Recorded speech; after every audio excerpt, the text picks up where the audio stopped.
You're listening to Heritage Radio Network.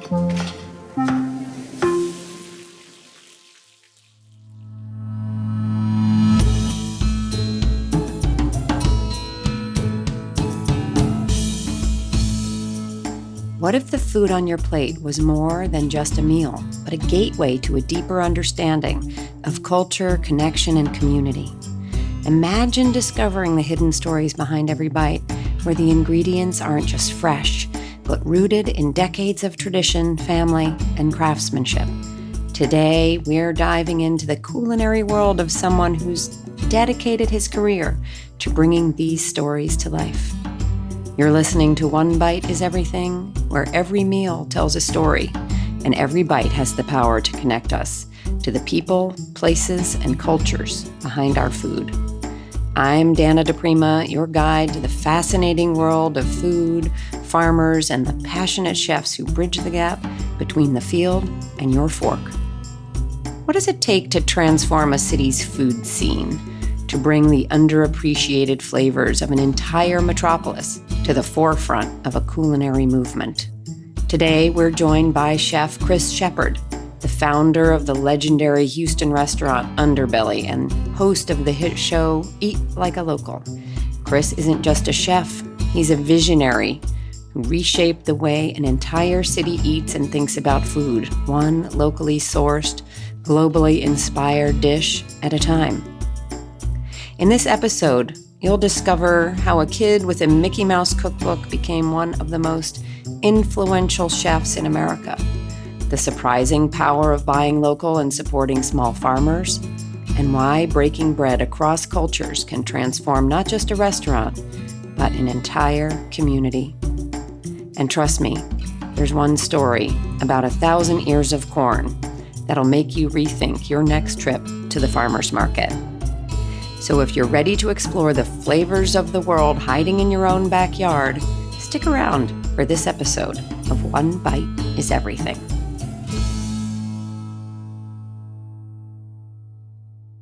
When I started cooking, I didn't really enjoy cooking for friends and things like that growing up. I cooked for my family. My mom and dad I was probably 8, and they gave me a Walt Disney, like Mickey Mouse cookbook, which is still at my house. There's a ton of cookbooks, but that's the one that's like out on the shelf, open to everybody, because it's kind of what got me started. But I would just lay on the kitchen dining room floor and read recipes, because you got all these characters, and Winnie the Pooh's there. At that age, it was like perfect for me. And then I would be like, I want to make this, and we'd write a grocery list. We'd go to the store, we'd buy stuff, and I'd come home and make hot dog pizza, and just some really interesting dishes. But I didn't think that was a profession, right? And I wasn't very good at high school or college. Nothing kept me entertained. I was asked when I was at Tulsa Junior College, I was in like 2 classes because I really didn't know what I wanted to do. And they're like, maybe you should take some time off. And I was like, wow, I just got booted out of Tulsa Junior College, because I didn't go to class. I'd go sit in class for about 5 minutes, and then I'd go play ping pong, because biology and computers and this was early 90s. It was like, I don't want to do this. And I took a job as a dishwasher in a sushi bar in 1993 in Tulsa, because my friends worked there, and I was like, well, at least I can hang out with them. And that turned into, all of a sudden, one day, the grill guy calling in, or the tempura guy. And I was always watching back there, and I took over the tempura station and then just kind of ran with that, and I was like, you're good at this, do this. And then I did saute and grill, and I learned how to break down chickens and cut vegetables and see fish.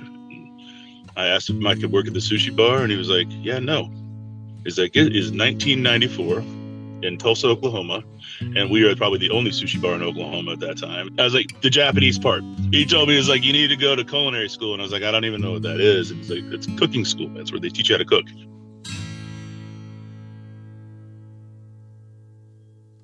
And so my parents had moved to Houston about 2 years before that.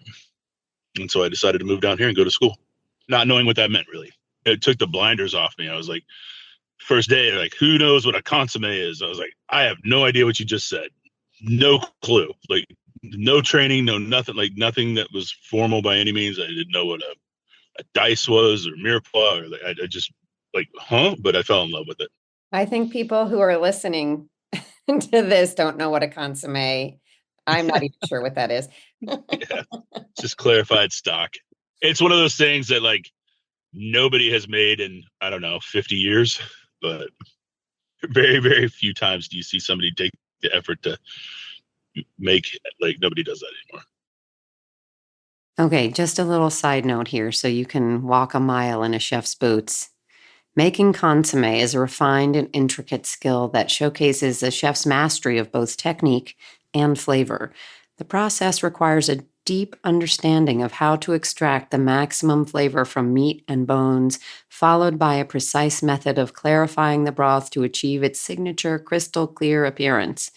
This delicate balance of flavors and textures involves a careful simmering process, the incorporation of egg whites and other clarifying agents, and the meticulous removal of impurities. It's a process that takes time, patience, and a well-trained palate. Many chefs learn to make consommé during their culinary training, often as a part of classic French culinary education. It's a dish that not only tests the chef's technical abilities, but also their ability to balance depth and purity of flavor. Although it's a dish that's often reserved for high-end restaurants or fine dining experiences, mastering consommé is seen as an essential rite of passage for chefs looking to elevate their craft. So you're done with school. Were they like, okay, here's what you do next, or go back to the sushi bar? No, you know what? I thought about going back home. I graduated top of the class and it was so fun. I enjoyed it. And the idea was to go back to Tulsa and find a job there. And I decided, like, as far as where my career was going to go and what I wanted to do, I wanted to push really hard and do all the right things and work in the good places and learn as much as I could. And, I was like, well, Tulsa's small, so I could eventually be a big fish in a small pond, or I could just be a small fish in a really big pond and stay in Houston. And I was like, I'm going to do that because I want to work places and I want to see things. And so I worked at a few places and I ended up working at Brennan's of Houston. It was kind of part of the Commander's Palace family in New Orleans. Since opening in 1967, Brennan's has become a hallmark of fine Creole cuisine and Southern hospitality, making it one of the most respected establishments in Houston. For chefs, this isn't just another job. It's a chance to step into a kitchen that's deeply connected to a lineage of culinary pioneers. The standards are incredibly high and the pressure to perform is immense, but the rewards are equally significant. Chefs who work here are entrusted with maintaining the meticulous techniques and innovative spirit that have earned the restaurant accolades like the ExxonMobil 4-star rating. They also have the rare chance to learn and grow in an environment where history, artistry, and precision come together. Working at Brennan's of Houston is a prestigious opportunity that few chefs get to experience. My best friend who I started working with, like, first day of culinary school, we sat down next to each other and just hit it off, became friends, and have been lifelong friends since then. And, before I started working there, I was working at a country club, and Randy he'd drive past my house on his way home, and he was at Brennan's at the time. And he called one night. He's like, hey, I'm on my way home. I'm going to swing by. Let's have a drink, talk for a little bit. I was like, all right. He pulled up. We're sitting there. He's telling me about, I was like, what was service like tonight? He's like, man, we did like 600 covers tonight. He's like, it was awesome. He's like, what'd you do? I was like, I put out the taco buffet and I was home by 8:30. And he was just like, what are you doing? And I was like, that is a very valid question. 2 weeks later, we went in for dinner. 2 weeks after that, I was working at Brennan's. And so we worked together there. Worked our way up from line cooks to lead cooks to sous chefs. He became the CDC. I was exec sous, and then I asked if I could take over the wine program because in my spare time I was really into like watching our somm do tastings, and so I would sit through them and I would learn because I was like, I want to learn just as much about wine as I do food because there's a magazine called Food and Wine. It's pretty important, and if you're going to understand food, you need to understand a little bit about wine too. And so I did my first level with the quartermaster salams, and then I took over the wine program for 2 years, stepped out of the kitchen, and loved that. Becoming a sommelier, or a som, an expert in wine service and pairing, involves rigorous training, typically through certifications like those offered by the Court of Master Sommeliers, blending both technical knowledge of wine production and the artistry of pairing wines with food. The importance of these pairings lies in their ability to elevate the dining experience, creating a harmony between the flavors in both the dish and the wine.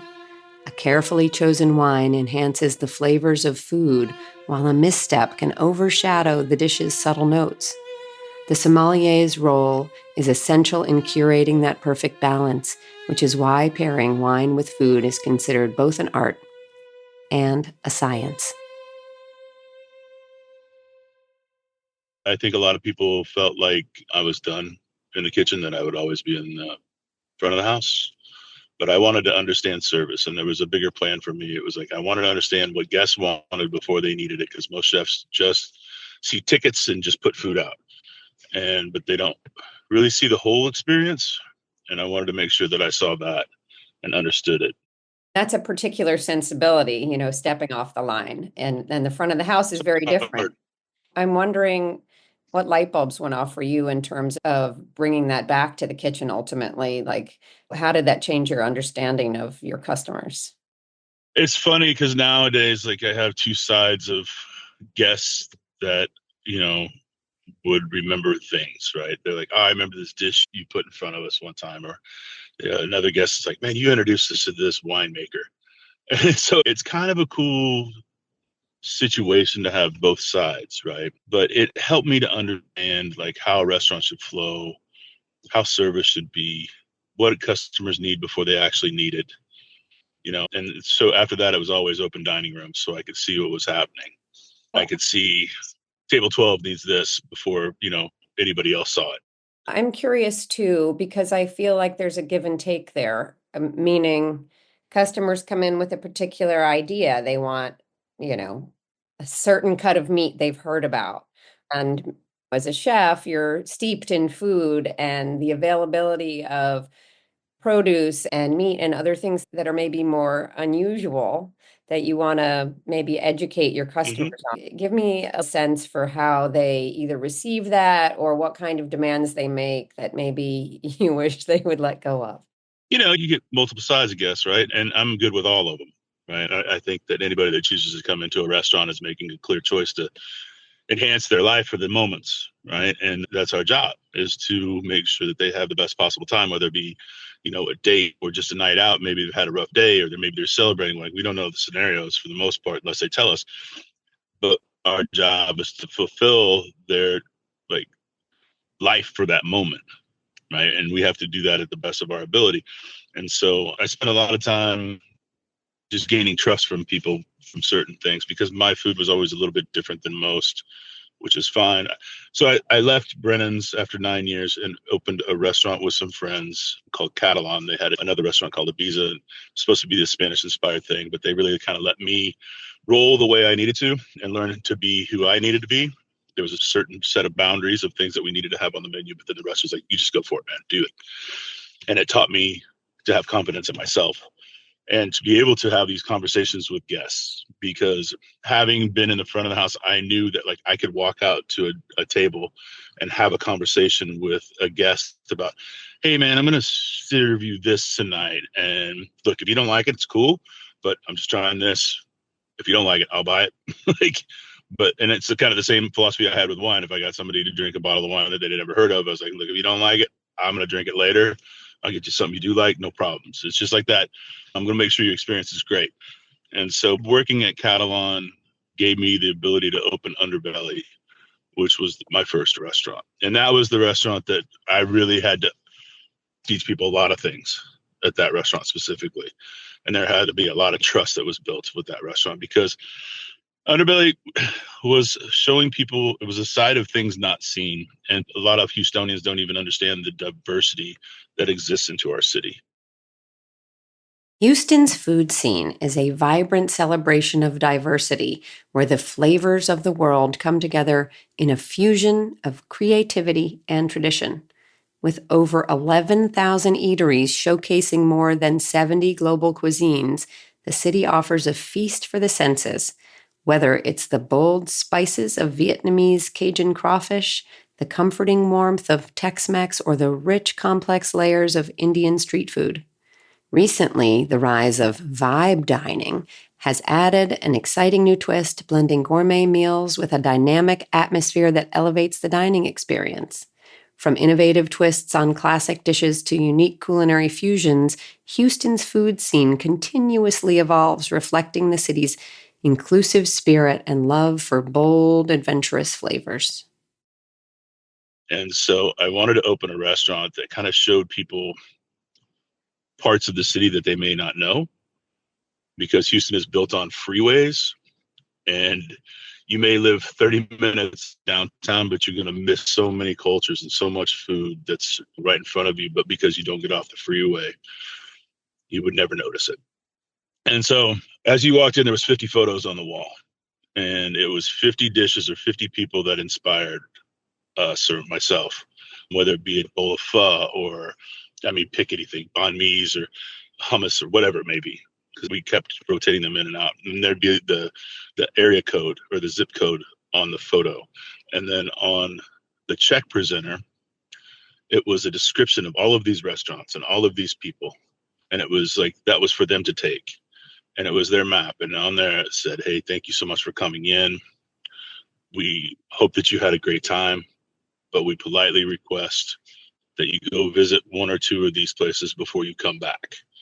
Because I was going to give you the flavors of fish sauce or gochujang, but then I wanted you to go experience it at this restaurant where these are the people creating these dishes. And it was a way of like people to understand where they live and part of where they're at in society and at a time and a place. Because we were never going to do specifically a bowl of pho ever, right? Because we want that to be enjoyed where it needs to be enjoyed. At the time, this was the craziest thing. And so it was a 180 seat restaurant, but outside of carrots, onions, celery, citrus, herbs, garlic, everything was dropped off by local farmers pretty much every day. And we would change the menu on a daily basis. There was also a whole animal restaurant. So on Tuesdays, 1,000 to 1,200 pound steer would be brought in. We'd have to get that broken down by Thursday when the 250 pound hogs got there. It was Friday was goats and lamb day. Saturday was poultry day. And when I say poultry, it was like whatever our poultry farmer was raising, whatever variety of chickens or ducks or guineas or quails or sometimes lamb. And then every day was fish out of our waters. And so every day at 1:30, we would sit down with the cooks and the sous, and we would write the menu for the night. And it was, what culture are we going to be talking about today? Who are you going to be with? What is your food? And everybody had to come to the table and just become better cooks by understanding more. And so it was a fun restaurant. Let me back up for a second because, it sounds so easy. Underbelly pops up and it has this philosophy and there are all these cultures in Houston that need to be put in the spotlight. You had to get there somehow. How did you get there? Bringing Houston to Houston. Yeah. What made that happen? When I was at Catalan, Lindsay Brown, who is now my wife, she was working for the Greater Houston Convention and Visitors Bureau.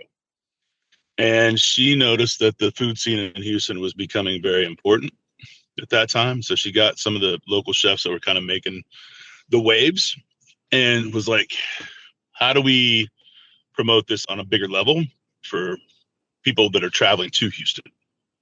And like chefs do, they don't pay attention for the most part. Everybody's like talking about, there's four of us. It's like, where do you eat? Where did you go eat this at? Where did you eat this at? And it's like, we're talking about other things. And finally, one of us just looks up and was like, why don't we just take people to where we eat? That's more important. That is the heartbeat of Houston, not our restaurants. Magazines are writing about ours. They're not writing about what is really happening here. And so we kind of made a pact, and we made a thing called a tour called Where the Chefs Eat. We did them once a month. on a Sunday. The convention bureau would get a bus and we would put 24 people on it. And the chefs would rotate. We got a bunch of chefs throughout the city to take people to where they like to go eat, their local spot, whether it be this little Thai restaurant that's around the corner, or like we would just do tours. Like one would be Long Point, where it's like, okay, we're going to go to this very regional Mexican restaurant called Hidalguense that focuses on spit roasted and wood fired goats and lamb. And then we're going to go to this little Thai place down the street called Ving Thai. And then we're going to go hit Koreatown. We're going to go do this. And then in the middle will be this Polish grocery store. And people were like, what? And so there's a group of probably 20 chefs that did this. And kind of the only rule of this was take them where you want to eat. But if you're doing these tours, you will never come to your restaurant, because it wasn't about who we were. It was about who the city is. And so it got people to start to understand the city more. They sold out in seconds, but it wasn't the tourists. Tourists made up, out of the 5 years that I did those, maybe 2%. It was all Houstonians. And so what it said to me is like, Houstonians want to know more about their city. They're very proud. The Houstonians have so much pride in Houston, and they just need to know more. They want to know more. And so it was cool to start to see how this worked when, you take 40 people into this Indian British pub and they're like, what the heck is this? And now those people still continue to go back. They all became regulars at these restaurants. So it was just, my belief forever has been that, rising tide lifts all boats, and we can do this together as the city. There's 4 million people here. Like, we don't need to be so individualistic. We can just be a part of a community and raise everybody up. And that was the goal. And it worked. Underbelly was born out of that. Bring it all home on the roof and then send people out on their own. Well, it made me realize how much I really enjoy having conversations and becoming part of people's families that normally I wouldn't be, because it was like, I don't have any fear about going into a restaurant and having to sit down and having conversations with people. Like, that's the greatest thing you could ever do. Instead of like, I'm afraid to go in there. No, don't be afraid, man. It's just lunch. What are you talking about? You out of all of it, like, you're going to try maybe 4 or 5 dishes. Generally, these dishes are, $8 to $12. Like, I've wasted way more money on high-end dining and been less fulfilled than I have been with learning something new about people, cultures that exist with us, and how the world can go around at the same time together. It was such a beautiful thing to me. So Underbelly had this real draw from all of these different parts, all of these different cultures in Houston, and bringing them, to the center stage. But it had another part, the farmer part, where you're really, both of these sides are pretty revolutionary. I think it's challenging to find restaurants that are really, really committed to their local farmers. And I'd like to know, how did that happen for you? Houston's got such a, we have long growing seasons. We don't really get cold, but we get real hot. And so there's certain points of the year where there's a month where things get tough, but not too tough. Stuff's still growing. There's such a wealth and such a breadbasket of product. We're so close to the Gulf. So we have amazing seafood coming in. And then we have so many ranchers. So we've got the goats, we've got the lamb, we've got the ducks, we've got chickens and pigs and cows. Houston's agriculture thrives thanks to its warm subtropical climate, which supports a wide variety of crops and livestock.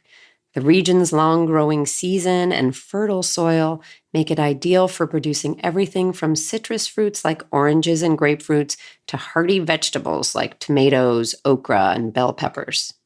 Houston's proximity to the Gulf Coast also brings an abundance of seafood, including shrimp, oysters, and various fish. Local farmers and ranchers produce grass-fed beef, poultry, and dairy, which contributes to the city's farm-to-table movement. However, challenges such as extreme weather events, urban expansion, and limited water resources can disrupt the growing season and affect the availability of local ingredients. Hurricanes, floods, and droughts can cause crop damage, while rapid development reduces available agricultural land.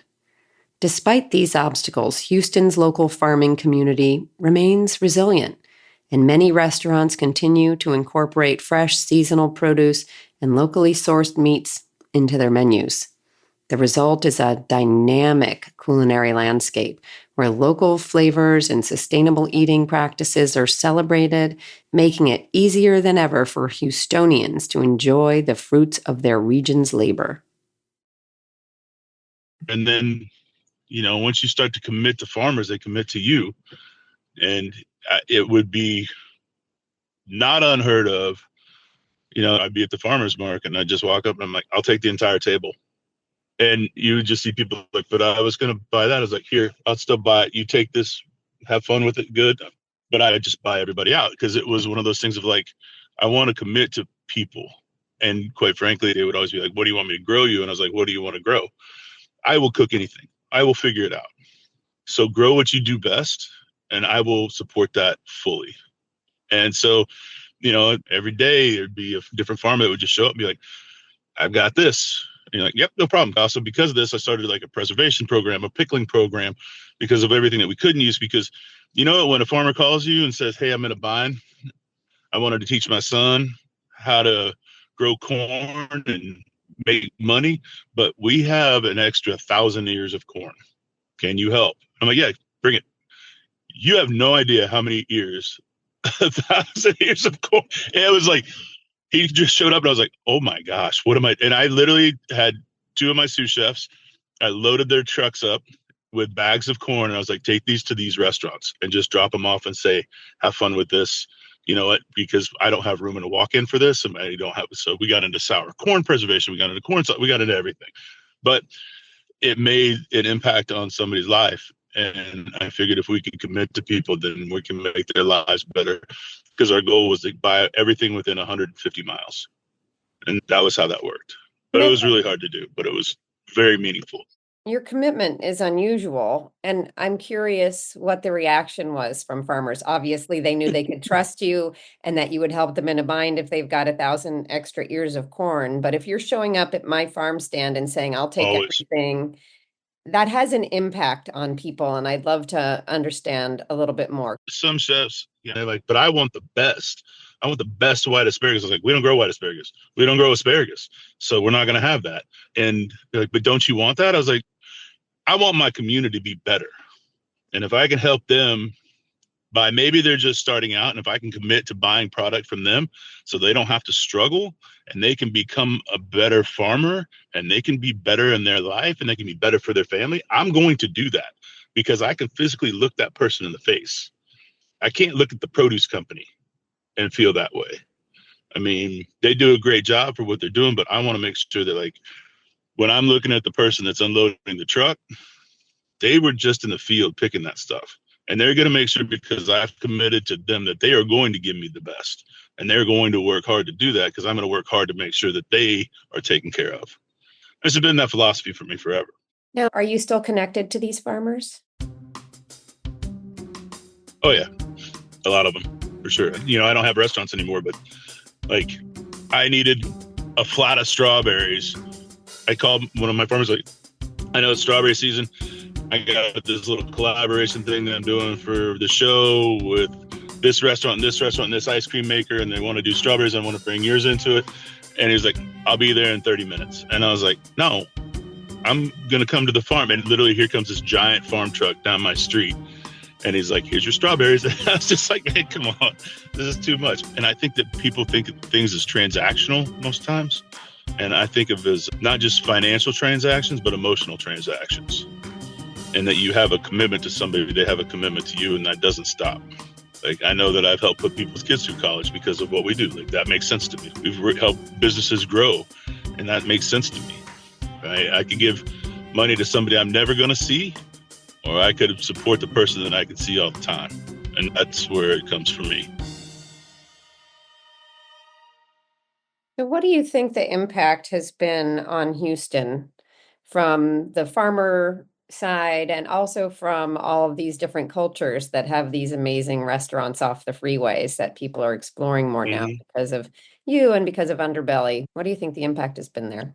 I hope we made some impact. I know these restaurants, they tell me, like, it's amazing that, like, I have a little Szechuan family, and I have an Indian family, and I have a Vietnamese family, and I have, a Mexican family, and Salvadoran. Like, because you make these relationships with people, and it's special. It's a bond.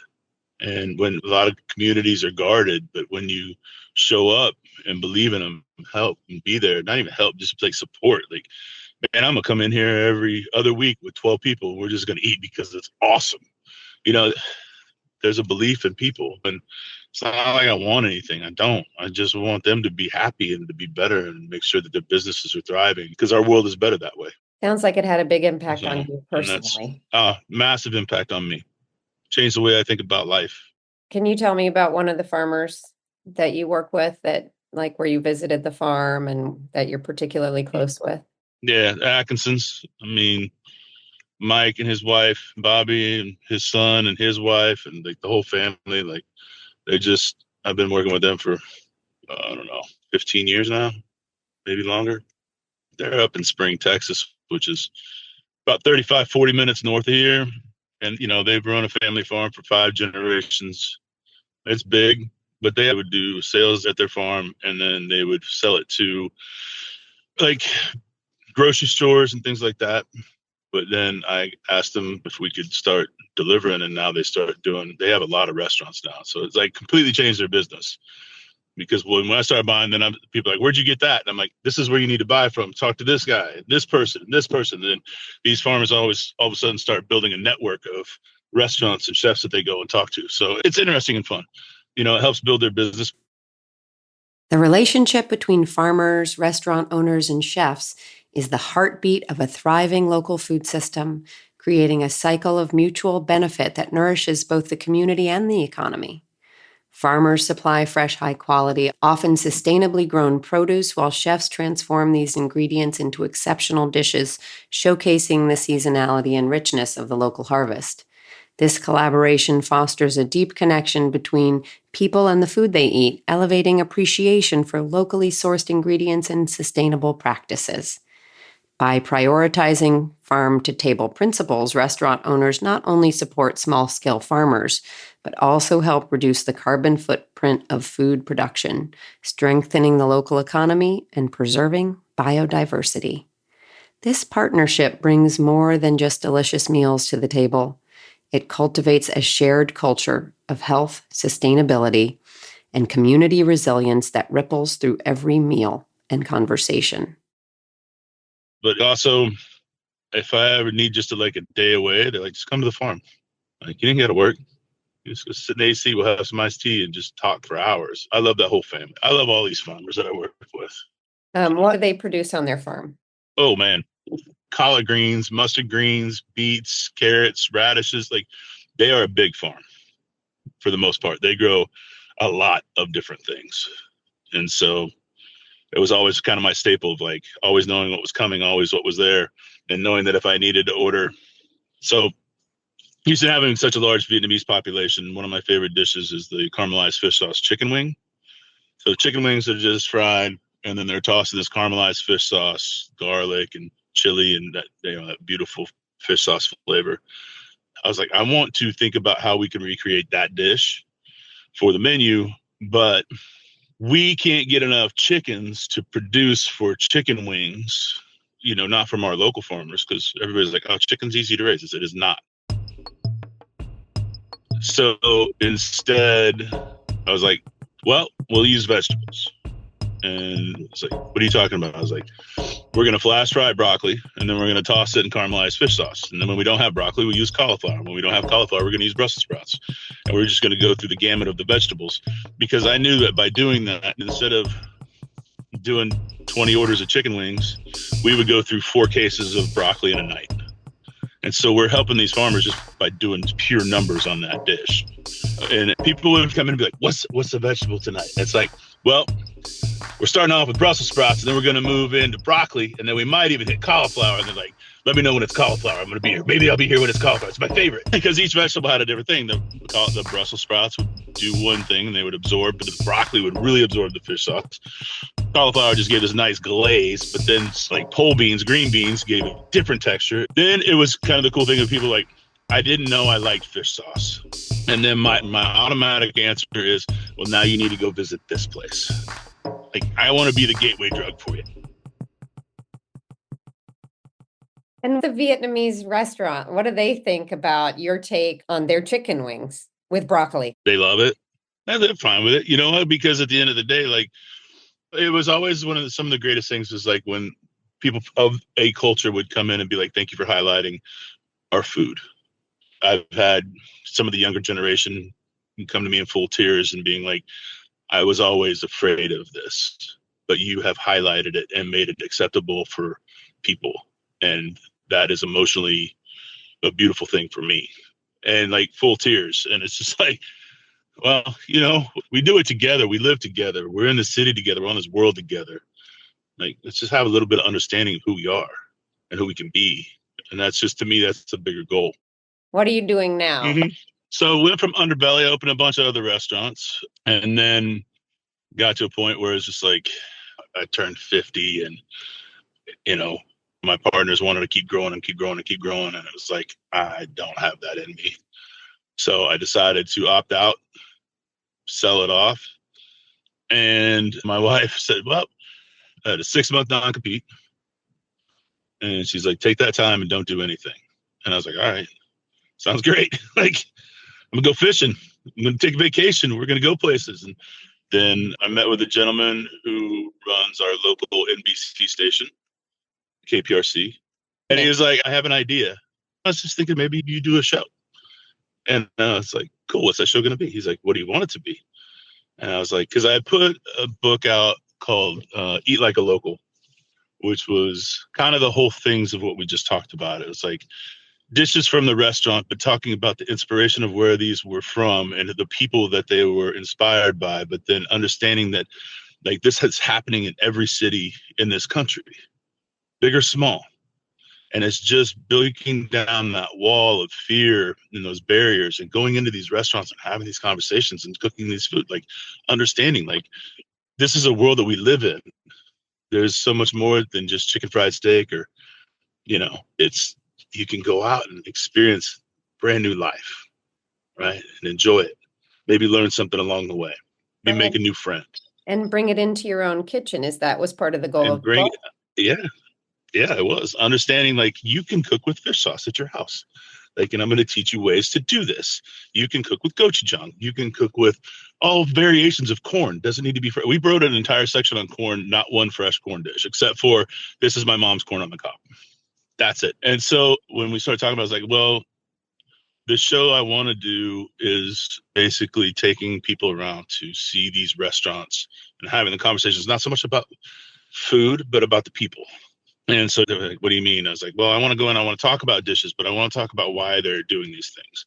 I want to sit with these chefs or restaurant owners and have the conversation about what made you do this, right? Why are you here? Like, why are you cooking this?